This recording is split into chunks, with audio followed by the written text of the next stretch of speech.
Greetings traders, and welcome back to another survival guide. Chris here bringing you some more information, and today that information is going to pertain to trading psychology. That's right, we're going to dive into the mind of a trader because ultimately, more often than not, it is the psychology and the mindset of a trader that determines whether or not they're going to make it and be profitable in the long run, or unfortunately fizzle and die out. So if you plan on passing the Gauntlet Mini, then listen up, because you need every advantage that you can muster in order to make sure you have what it takes to pass the exam. But without further ado, let's go ahead and dive on into that material and get on going.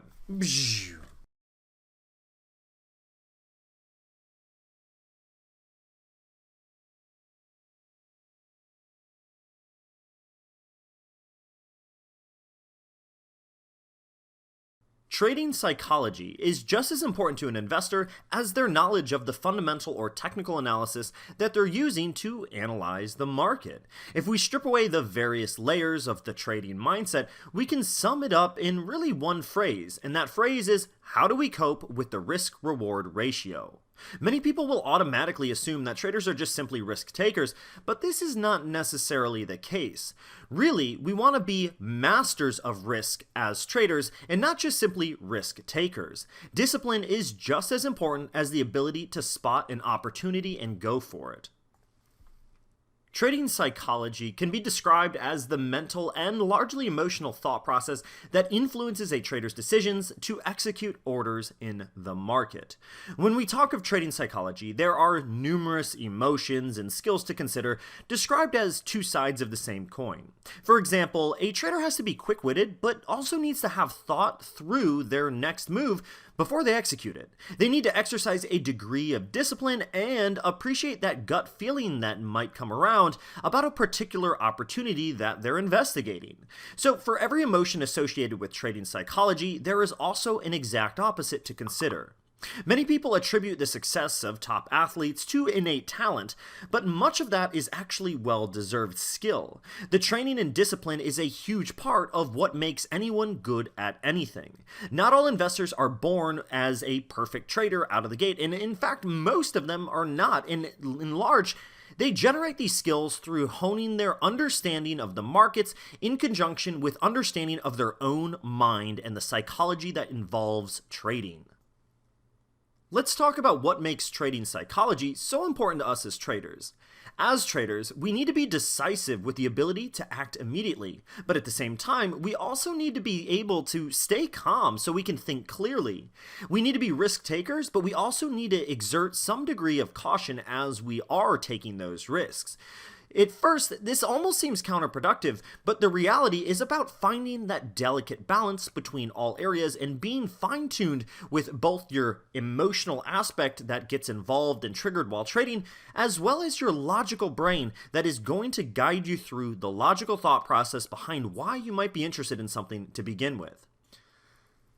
There are many different emotions associated with good traders and elite traders. Two of the more commonly discussed emotions are fear and greed.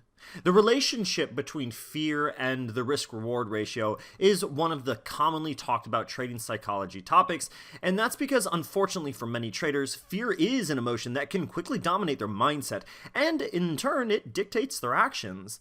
This emotion could see traders closing down a profitable position too early, thereby generating a substandard return.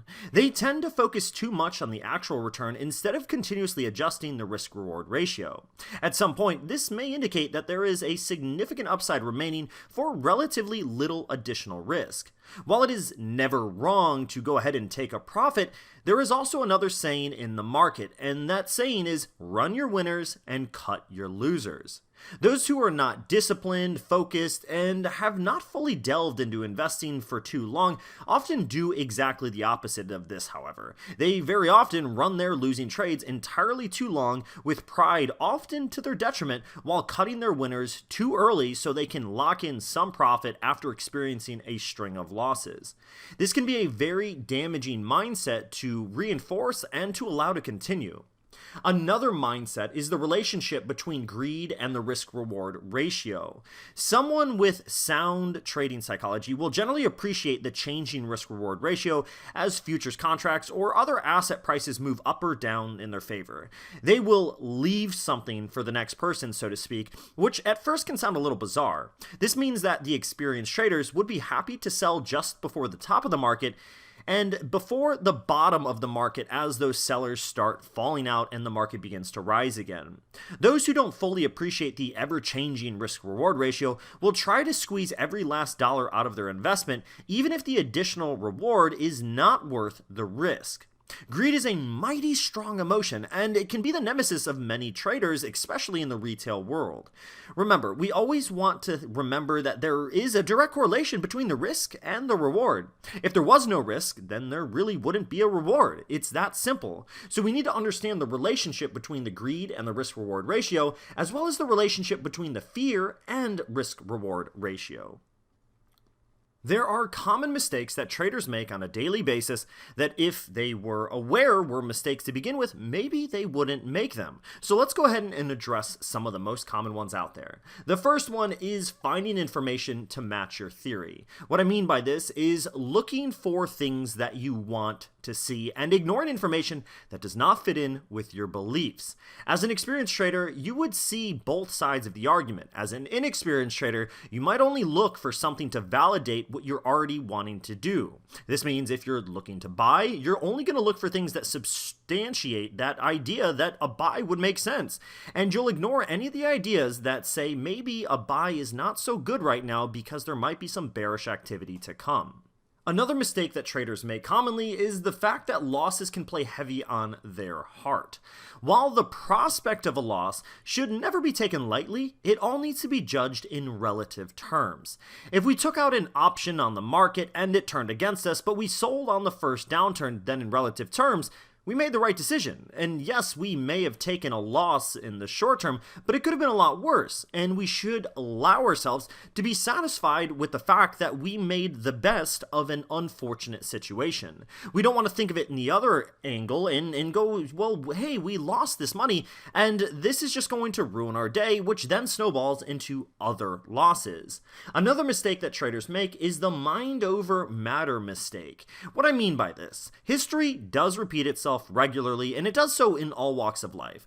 It's more relevant in the markets than most other areas of life, but when drawing the correct conclusions and taking this into consideration, it's important to understand that just because history did something in the past does not mean that is going to do it again positively 100% in the future. We want to take everything logically and think about it from a common sense type of standpoint. We don't want to become blinded just because it occurred a certain way in the past and think that it has to occur that way in the future. We need our mind to be powered by logic and not by emotion and what we want to happen. Another huge problem that traders seem to encounter in the trading psychology landscape is following like lambs to the slaughter. So this could be really exemplified by what we just experienced, depending on when you're watching this video, with the GameStop surge. Now, I'm not going to advocate for or against what happened. I'm going to only use it as an example to showcase how quickly the follow mentality can take hold and traders can go along. Let's switch over here and look at a graph of what happened here.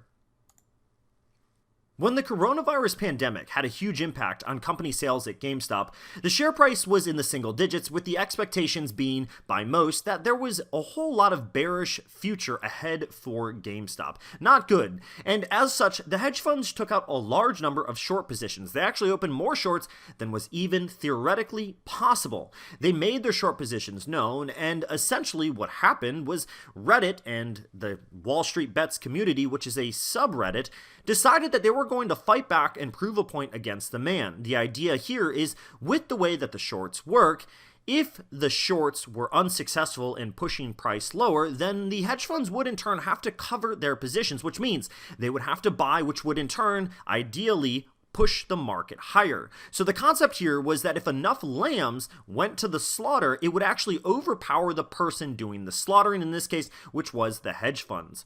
Unfortunately, at least in today's day and age, it does not look like it had any long-term life, and it's has such retraced quite heavily despite bumping the price quite higher than it was before the gate.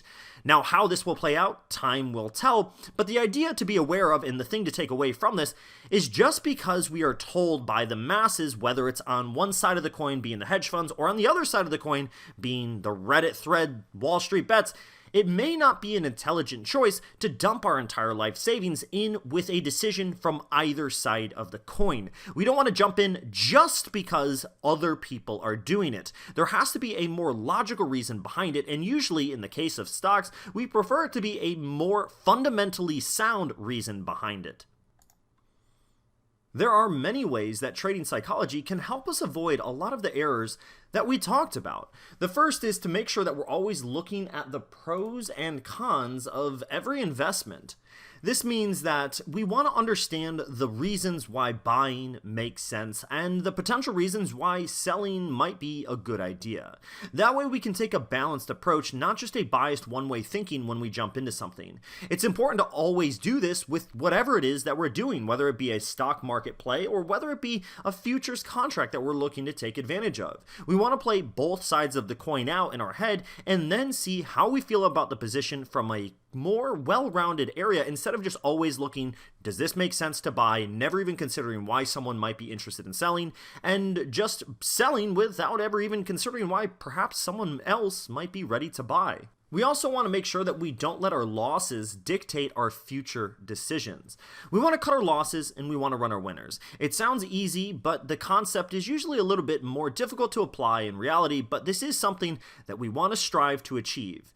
We can go further into this particular comment by saying that we don't want to let the losses of the past, often uncomfortable experiences as another way to word them, allow us to lose sight of our risk-reward ratio that we're looking to maintain. Successful traders don't forget their losses, but they also don't let them cloud their judgment as they go forward. We want to think of it as a clean slate after each and every trade. The brain is a powerful organ. Now, what this means is that the mind over matter, the history repeating itself, these are the common thoughts that are swirling around our minds. A successful trader will create a balanced opinion on a particular position, taking on the pros and cons in front of them today. An unsuccessful trader will ignore the facts and the figures in front of them. They will generally revert back to those anecdotal evidences of the past week showing a particular result around a particular level. And as a result, they will make an underinformed decision that is really biased by the short term and not so much by the logical process that a trader should be experiencing when they analyze something to begin with. Also, the trend is your friend until it changes.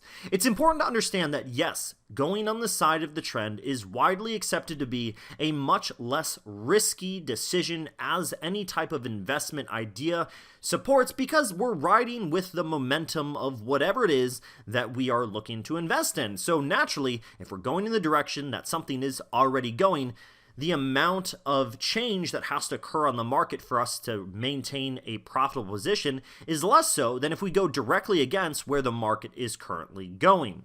Now, this is important to understand because if we know that riding in the direction of the trend is what we want to do, we need to understand that the trend can change even if we made a good decision and got in with the correct analysis of the trend in the beginning. It is possible that the trend changes during our position, and we don't want to become so married to it that we can't get out or refuse to recognize that the trend has changed. If we got in with a buying opportunity because we witnessed a strong bullish trend and then all of a sudden we've witnessed a bearish trend, that is not a good time to keep our position open. We can always close our position out, let the market fall, and then enter again if we only want to go with a buying mentality, or we can close the position out, and if we're confident that the trend actually has changed to a bearish degree, then perhaps we can sell and take advantage of the downturn that we are now expecting as we have witnessed the trend change. Let's take a look at the difference between winners and losers as far as trading psychology goes. With the winners, there is no emotional connection with an investment, whereas with the losers, they're making investment too personal and getting emotional too often. With the winners, there's a visualizing the end game for each trade mentality, whereas with the losers, they're usually failing to recognize their entry and exit strategies in a full picture. With the winners, we like to talk about the opinions of others and consider how that could potentially affect our trade, whereas with the losers, we just blindly believe that we know everything and we don't care if anyone else disagrees with us because they must be wrong. With the winners, we usually have the courage to cut our losses and accept them while they're small. The losers, however, usually have a failure to accept them and usually snowball their losses to a great degree.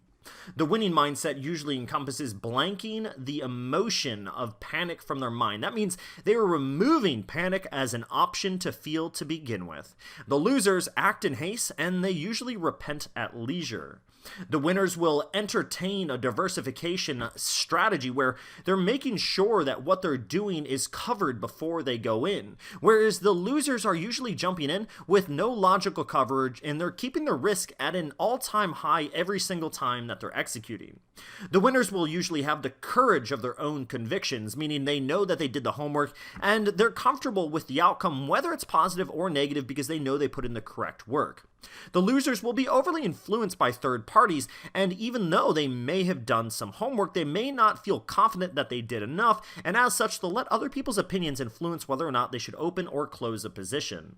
The winners will stick to what they know, while the losers will blindly follow the trend. The winners will maximize their profits without being greedy, while the losers will continue to chase that last dollar of profit and oftentimes give away a surplus of profits at the expense of chasing a single dollar. The winners will take a realistic approach to their investment returns, whereas the losers have an expectation of something that may already be unrealistic and really potentially unachievable. In summary, trading psychology is something that is relatively easy to understand as far as why it's important, yet it's quite curious because many traders don't take it serious enough when it comes time to actually employing it. A lot of traders will come out and say, yeah, I got that, but then they succumb to a lot of the different mistakes that we talked about in this video. So what can you do? Well, you can make a conscious effort to give your very best and try to employ some of the fixes that we talked about here that can allow you to avoid some of those mistakes along the way. If you avoid less mistakes along the way going forward than you did before watching this video, then you've already done yourself a favor, not just doing one for me. I wish you the best of luck as you continue your trading career. Take your time and try to remove those emotions from the factor and see how it treats you. I will see you all very soon. Good luck on your Gauntlet Mini experience, and please, if you haven't already, click that like and subscribe button down below. See you soon, folks.